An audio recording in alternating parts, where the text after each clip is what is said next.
Praise the Lord. இன்னைக்கு நம்ம 40 days ப்ரேயர்ல last டேல இருக்கிறோம், 40th டே. ஸோ இன்னைக்கு தலைப்போட வசனத்தை நம்ம வாசிச்சுட்டு ஆரம்பிக்கலாம். இஸ்ரவேலின் தேவனாகிய கர்த்தருடைய செட்டைகளின் கீழ் அடைக்கலமாய் வந்த உனக்கு நிறைவான பலன் கிடைப்பதாக. ரூத் 2ஆம் அதிகாரம் 12ஆம் வசனம். ஆமீன். ஆமாங்க, இந்த வசனம் உங்களுக்கு ஆசீர்வாதமாகவே இருக்குங்க. உங்களோட ப்ராமிஸ் வேர்ட்ல இதை கிளைம் பண்ணுங்க. 40 நாள் அளவும் நீங்க இதை அறிக்கையிட்டிருப்பீங்க. கண்டிப்பா அவருடைய செட்டைகளின் கீழ் அடைக்கலமாய் வந்த நமக்கு அந்த நிறைவான பலன் எல்லாமே நம்மளுடைய தலை மேல இருக்குங்க. சோ அந்த ஆசீர்வாதம் எல்லாம் நம்மளுக்கு கர்த்தர் கட்டளை இடுவாராக. ஏன்னா அவருடைய செட்டைகளின் கீழே நம்ம அனுதினமும் வந்திருக்கோங்க. அனுதினமும் வார்த்தையா அறிக்கையிட்டிருக்கோம். சோ அறிக்கையிட்டதின் ஆசீர்வாதங்கள் கண்டிப்பா இந்த நாள்ல உங்களுக்கு கர்த்தர் தருவாராக. சோ இன்னைக்கு உரிய காரியத்தை நம்ம பார்க்கலாம். இந்த 40வது நாள்ல கர்த்தர் நம்மளுக்கு வெளியரங்கமான என்ன பலன், இந்த ஃபினாலே அவுட்புட்ன்ற மாதிரி கடைசி நாள்ல கர்த்தர் என்ன காரியத்தை நம்மளுக்கு சொல்ல விரும்புறார் அப்படின்னா டீப் சர்ப்ரைஸ். அதாவது இந்த 40வது நாள்ல கர்த்தர் நம்மளுக்கு ஆழமான ஆச்சரியத்தை காண்பிக்க விரும்புகிறாருங்க. அப்படி என்ன ஆழமான ஆச்சரியம்? ஆச்சரியம்னாவே நம்மளுக்கு ஒரு இது, அதுல என்ன ஆழமான ஆச்சரியம் அப்படின்னா, சோ கர்த்தர் நம்மளுக்கு ஒரு காரியம் செய்வார் இல்லையா, அந்த காரியத்தை நீங்க உற்று கவனித்து பார்த்தீங்க அப்படின்னா ஆச்சரியமான காரியங்கள் இருக்கும். அது ரொம்ப ரொம்ப ஆழமான காரியங்களா இருக்குங்க. சோ அப்படி வேதத்துல யாருக்கு அந்த ஆழமான ஆச்சரியங்கள் நடந்துச்சு அப்படின்றத நம்ம வேதத்துல வாசிக்கலாம். அதுக்கு நம்ம வாசிக்க வேண்டிய வேத பகுதி ஆதியாகமம் 41ஆம் அதிகாரம் 42ஆம் வசனம்.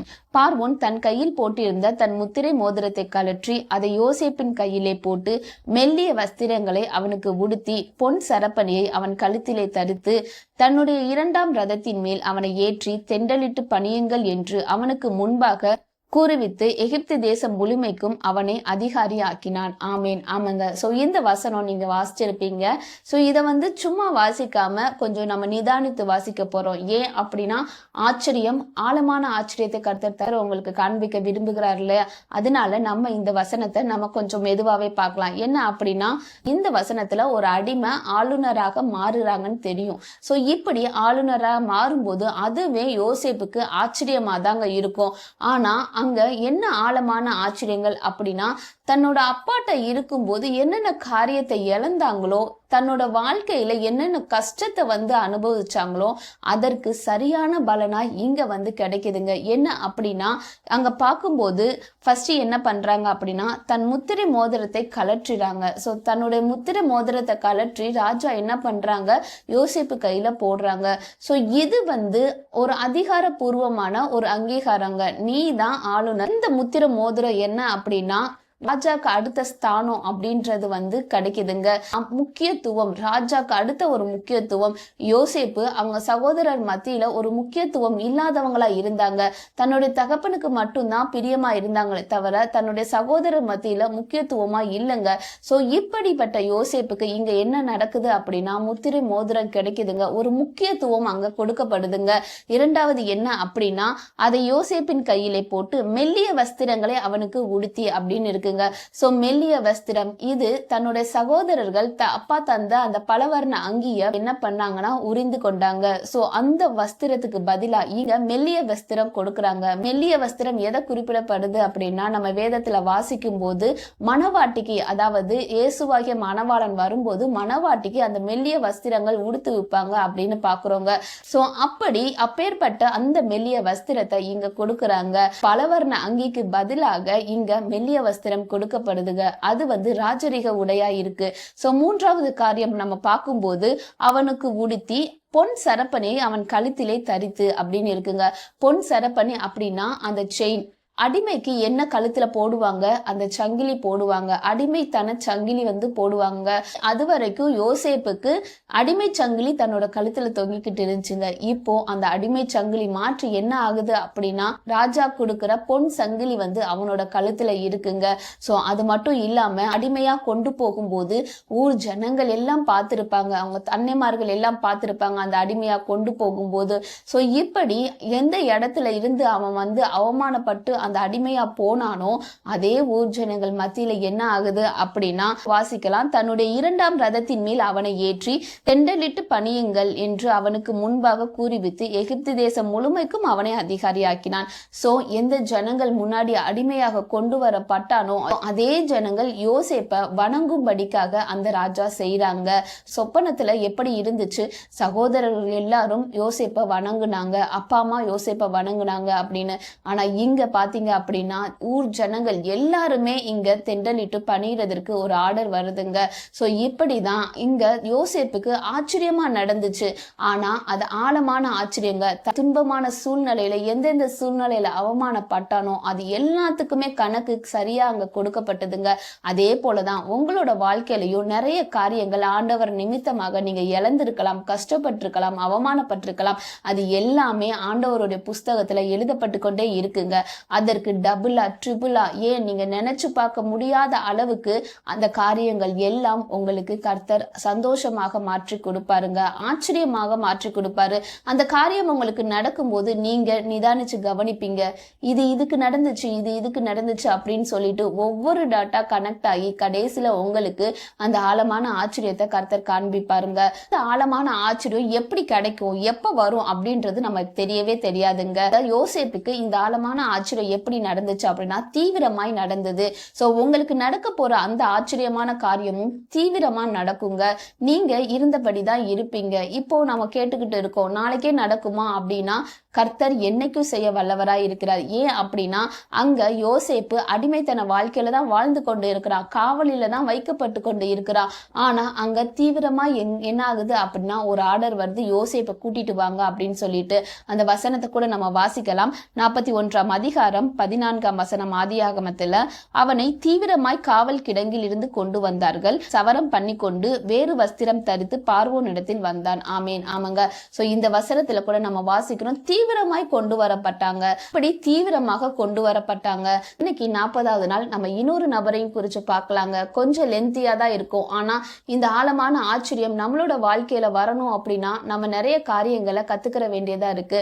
சோ இன்னைக்கு நம்ம அதே போல தாவீதுக்கு எப்படி ஆச்சரியம் கிடைச்சது அப்படின்றத நம்ம பார்க்கலாம். நம்ம வாசிக்க வேண்டிய வேத பகுதி 1 சாமுவேல் 16ஆம் அதிகாரம் 11ஆம் வசனம். அவன் ஆடுகளை மேய்த்து கொண்டு இருக்கிறான் என்றான். அப்பொழுது சாமுவேல் ஈசாயை நோக்கி, ஆள் அனுப்பி அவனை அழைப்பி, அவன் இங்கே வரும் மட்டும் நான் பந்தி இருக்க மாட்டேன். இந்த வசனத்துல என்ன அப்படின்னா, எப்படி யோசேப்பை தீவிரமாய் கொண்டு வரப்பட்டாங்களோ அதே போல தாவீதையும் கொண்டு வரப்படுறாங்க. தாவீது என்ன பண்ணிட்டு இருக்கிறான், அங்க ஆடு மேய்ச்சி கொண்டு இருந்தான். யோசேப்பு காவல் கிடங்குல இருந்தான். இங்க தாவீது என்ன பண்றாங்க, ஆடு மேய்ச்சி கொண்டு இருக்காங்க. தீவிரமா இங்க சொல்றாங்க, உடனே போய் தாவீத அழைத்து கொண்டு வாங்க, அது வரைக்கும் நான் பந்தி இருக்க மாட்டேன் அப்படின்னு சாமுவேல் சொல்றாங்க.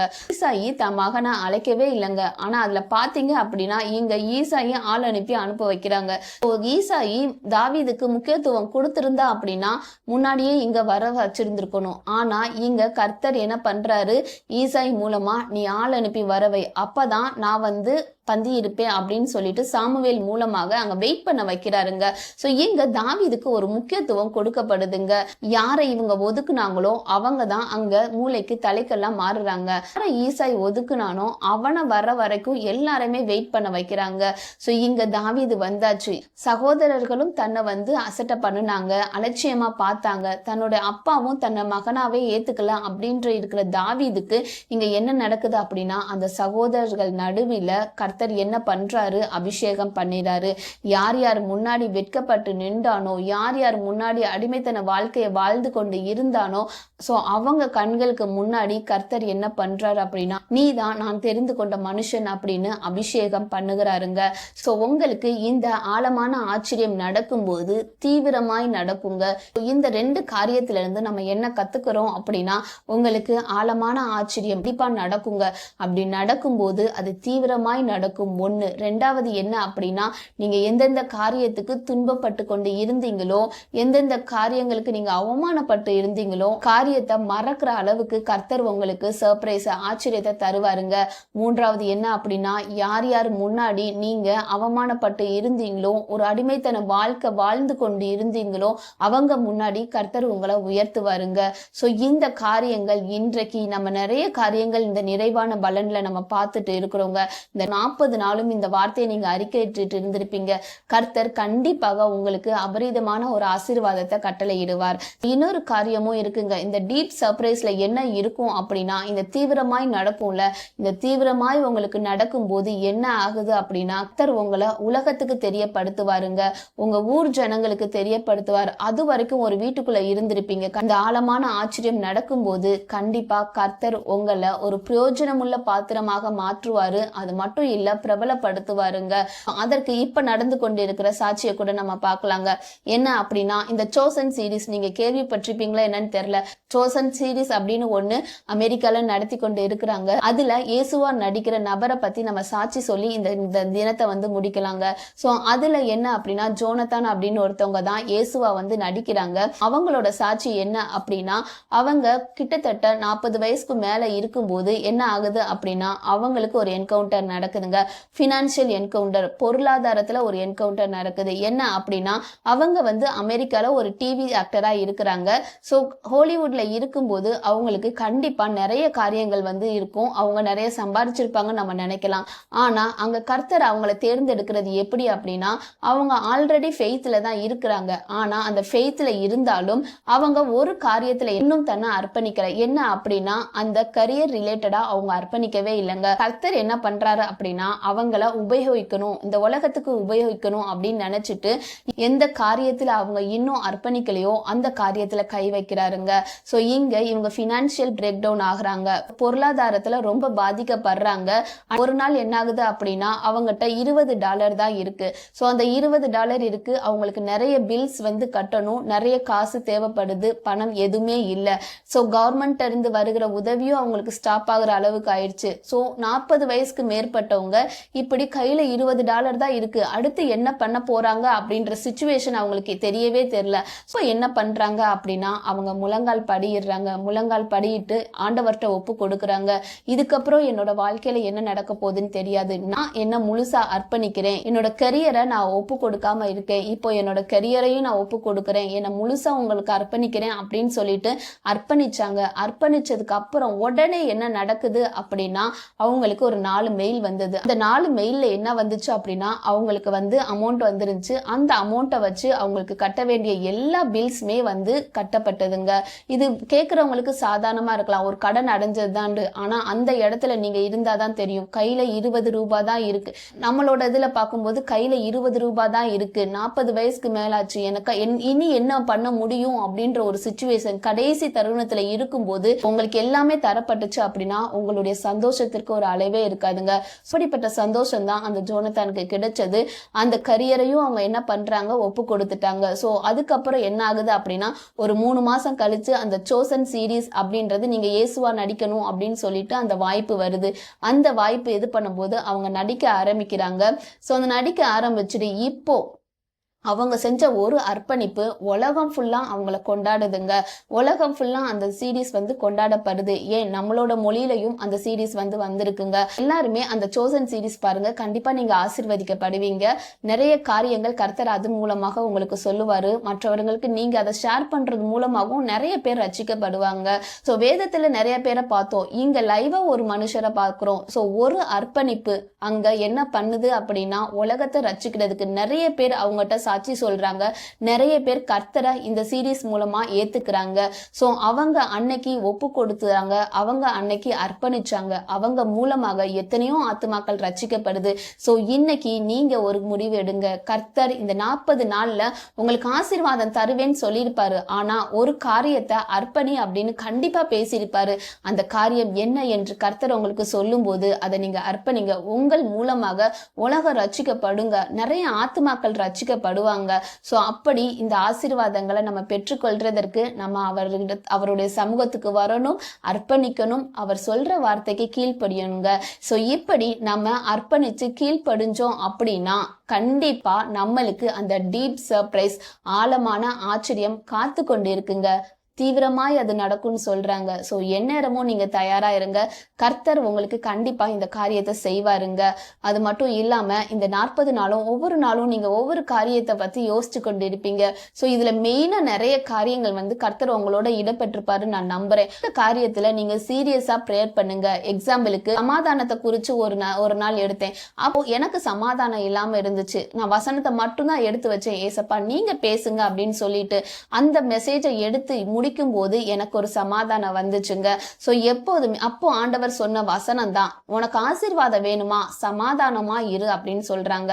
ஸோ இந்த மெசேஜ் எடுக்கும் போது தான் இருக்கும். ஸோ இந்த காரியத்தை தினமும் வச்சு ஜெபம் பண்றேன். ஆண்டவரே எனக்கு இந்த ஆசீர்வாதம் வேணும், ஆனா அதுக்கு முன்னாடி என் மனசுல சமாதானமான ஒரு காரியம் வேணும்பா அப்படின்னு சொல்லிட்டு ஜெபம் பண்றேன். அதே போல உங்களுக்கு ஒவ்வொருவருக்கும் கண்டிப்பா ஏதாச்சும் ஒரு காரியம் கர்த்தர் பேசியிருப்பாருங்க. அப்படி பேசியிருந்தாங்கன்னா அதை சீரியஸா கிளைம் பண்ணுங்க. கர்த்தர் உங்களோடு அந்த காரியத்துல பேச விரும்புகிறாருங்க.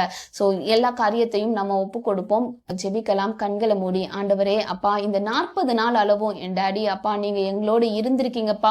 ஒரு மகா பெரிய கிருபையும் இரக்கத்தையும் தயவையும் எங்களுக்கு கொடுத்ததுனாலதான் இந்த 40 நாளும் நாங்க இந்த ஜெபத்துல எங்களால உட்கார முடிஞ்சது, இந்த வசனங்களை கேட்க முடிஞ்சதுப்பா. அப்பா நீர் கொடுத்த இந்த ஸ்லாக்கியத்துக்காக நாங்க நன்றி செலுத்துகிறோம், நன்றி செலுத்துகிறோம், நன்றி செலுத்துகிறோம். தகப்பனே இப்போதும் என்னோடு சேர்ந்து ஜெபித்து கொண்டு இருக்கிற ஆவியானவரே உம்முடைய சமூகத்தை நோக்கி கொண்டிருக்கிற ஒவ்வொருவருக்கும் தகப்பனே இந்த நிறைவான பலன் என்னென்ன நாங்க இந்த சீரீஸ்ல பார்த்தோமோ ஆவியானவரே என்னென்ன காரியங்கள் தகப்பனே ஆவியானவரே நீங்க எங்களோட பேசினீங்களோ அத்தனை ஆசீர்வாதங்களும் அத்தனை நிறைவான பலனும் வெளியரங்கமான பலனும் தகப்பனே ஆவியானவரே ஜெபித்து கொண்டிருக்கிற ஒவ்வொரு தலைமீதும் இறங்குபடிக்காக ஜெபிக்கிறோம்ப்பா. ஆசீர்வாதத்தை நீங்க பரத்திலிருந்து கட்டளையிடுகிறதற்காக நாங்க நன்றி செலுத்துகிறோம் சுவாமி.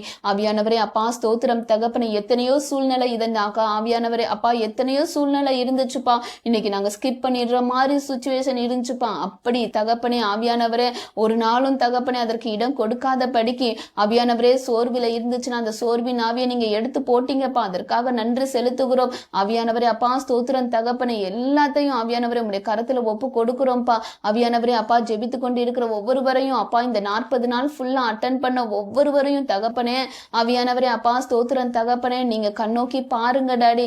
ஆவியானவரே அப்பா ஸ்தோத்திரம் தகப்பனே உங்களுடைய செட்டைகளின் கீழே நாங்க அடைக்கலமாய் வந்திருக்கோம். ஆவியானவரே அப்பா ஸ்தோத்திரம் தகப்பனே ஒரு நாளும் எங்களுக்கு ஏமாற்றம் இல்லப்பா. ஆவியானவரே அப்பா ஸ்தோத்திரம் தகப்பனே நீங்க எங்களுக்கு இந்த டீப் சர்ப்ரைஸ் ஆவியானவரே ஆழமான ஆச்சரியத்தை காண்பிக்க ஆவியானவரே அப்பா ஸ்தோத்திரம் தகப்பனே வல்லவராக இருக்கிறீங்கப்பா. ஒவ்வொருவருக்கும் தகப்பனே ஆவியானவரே அப்பா ஸ்தோத்திரம் தகப்பனே இந்த ஆசீர்வாதங்கள் போக அப்பா நாங்க ஜெபிக்கிறோம் டாடி. ஆவியானவரே விசேஷ விதமாக தகப்பனே ஆவியானவரே அப்பா எங்களை அபிஷேகத்தினால நிரப்புங்க. ஆவியானவரே அப்பா ஸ்தோத்திரம் தகப்பனே அனுதினமும் தகப்பனே உடைய அடைக்கலம் அப்பா சபா ஷதரி கலைதரப ஷரரி திரி கலைதரபா. ஆவியானவரே அப்பா ஸ்தோத்திரம் தகப்பனே அப்பா நன்றி செலுத்துகிறோம். ஆவியானவரே அப்பா ஸ்தோத்திரம் தகப்பனே. அப்பா நாங்க வேதத்துல வாசிச்ச அத்தனை ஆசீர்வாதங்களும் ஆவியானவரே இந்த நாட்கள்ல பார்த்த அத்தனை ஆசீர்வாதங்களும் ஆவியானவரே அப்பா உங்களுடைய பிள்ளைங்களுக்கு வரும்படிக்காக நாங்க ஜெபிக்கிறோம் டாடி. ஆவியானவரே அப்பா ஸ்தோத்திரம் தகப்பனே. ஆவியானவரே அப்பா ஸ்தோத்திரம் தகப்பனே. தாவீதை அபிஷேகித்த கர்த்தர் இப்போது ஜெபித்து கொண்டு இருக்கிற ஒவ்வொருவரையும் அபிஷேகிக்கும்படிக்காக ஜெபிக்கிறோம்ப்பா. யோசேப்பை உயர்த்தின கர்த்தர் இப்போதும் அப்பா ஜெபித்து கொண்டு இருக்கிற ஒவ்வொருவரையும் நீங்க உயர்த்துகிறதற்கு ஸ்தோத்திரம் தகப்பனே. ஆவியானவரே அப்பா ஸ்தோத்திரம் தகப்பனே. அப்பா ஆவியானவரே அப்பா இந்த 40 நாள் முடிஞ்சு தகப்பனே ஆவியானவரே தினமும் உங்களுடைய சமூகத்தில் அப்பா ஸ்தோத்திரம் தகப்பனே வந்து உட்கார்ந்து ஆவியானவரே அப்பா ஸ்தோத்திரம் தகப்பனே உங்களுடைய பேச்சை கேட்க நீங்க சொல்றதை நாங்க கேட்க எங்களுக்கு உதவி செய்யுங்கப்பா. ஆவியானவரே இந்த 40 நாளும் தகப்பனே ஆவியானவரே அப்பா அப்பா 40 நாளும் ஆவியானவரே அப்பா சுவாபா ஷரீரி திரிக்கலை தரபா ஷலல திரிக்கலை தரபா. ஆவியானவரே அப்பா ஸ்தோத்திரம் தகப்பனே. ஒவ்வொரு நாளும் ஆவியானவருடைய தேவ சமூகத்துக்கு வந்து உட்கார்ந்திருக்க பிள்ளைங்களுக்கு தகப்பனே ஆவியானவரே அப்பா பரத்துல இருந்து நீங்க ஒத்தாசை அனுப்பினதற்காக ஸ்தோத்திரம். ஆவியானவரே எங்களுக்கு சொல்லப்பட்ட பிரகாரமாகவே நீங்க செய்து முடிக்க போறீங்கப்பா. ஆவியானவரே அப்பா நாங்கள் சாட்சிகளாக இருக்க எங்களுக்கு நீங்க உதவி செய்யுங்க டாடி. ஆவியானவரே அப்பா ஸ்தோத்திரம் தகப்பனே. எல்லாவற்றையும் ஆவியானவரே உங்களுடைய கரத்துல ஒப்பு கொடுக்கிறோம்ப்பா. நீங்களே பொறுப்பெடுத்துக் கொள்ளுங்க, வழி நடத்தி கொள்ளுங்க. இயேசுவின் நாமத்திலே ஜெபிக்கிறோம் ஜீவனுள்ள நல்ல பிதாவே, ஆமேன். கர்த்தர் இந்த வார்த்தையின் மூலமாக உங்களை ஆசீர்வதிப்பாராக. சாட்சிகள் இருந்துச்சு அப்படின்னா கமெண்ட் செக்ஷன்ல ஷேர் பண்ணுங்க. கர்த்தர் உங்களை ஆசீர்வதிப்பாராக. ஆமேன். God bless you. Jesus loves you.